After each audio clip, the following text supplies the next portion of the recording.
હું આજે આરબીઆઈના repo rate અને તમારી લોન વિશે ખૂબ જ સિરિયસ વાત કરવાનો છું. આરબીઆઈએ 1 જાન્યુઆરી 2025થી અત્યાર સુધી લગભગ 1.25% રેપો રેટનો ઘટાડો કર્યો છે.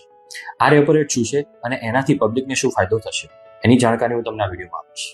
ભારતમાં કોમર્શિયલ બેંકો જે લોન આપે છે એ 7%, 8%, 9% અને 12% સુધીની પણ બિઝનેસ લોન હોય છે. તો આ ઇન્ટરેસ્ટ રેટ કઈ રીતે નક્કી થાય છે? દરેક કન્ટ્રીની એક સેન્ટ્રલાઇઝ બેંક હોય છે જે આરબીઆઈ છે ભારતમાં. આરબીઆઈ એક ઇન્ટરેસ્ટ રેટ ઉપર દરેક કોમર્શિયલ બેંકને પૈસા આપે છે અને આ કોમર્શિયલ બેંકો તમને સરચાર્જ અને સર્વિસ ચાર્જ એડ કરી અને તમને લોન આપે છે. Government scheme, MSME, business loan, personal loan અને હોમ લોન જેવી ઘણી બધી લોન રેપો રેટ સાથે કનેક્ટેડ હોય છે. એમાં ઓલમોસ્ટ બધી loan condition fluctuate repo rate પ્રમાણે હોય છે. એટલે જો વધે તો વધે, ઘટે તો ઘટે.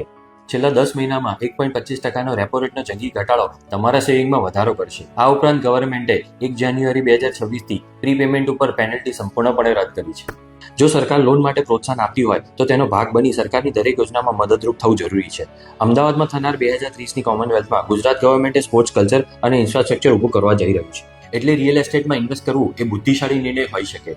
રેસિડેન્શિયલમાં તમારે ઇન્વેસ્ટમેન્ટ કરવું હોય કે લોનથી મકાન લેવું હોય તો વીપી ગ્રુપને ફોલો કરો અને આવી જ રિયલ ટાઈમ ઇન્ફોર્મેશન માટે મને ફોલો કરવાનું ભૂલતા નહીં. જય કષ્ટભંજન.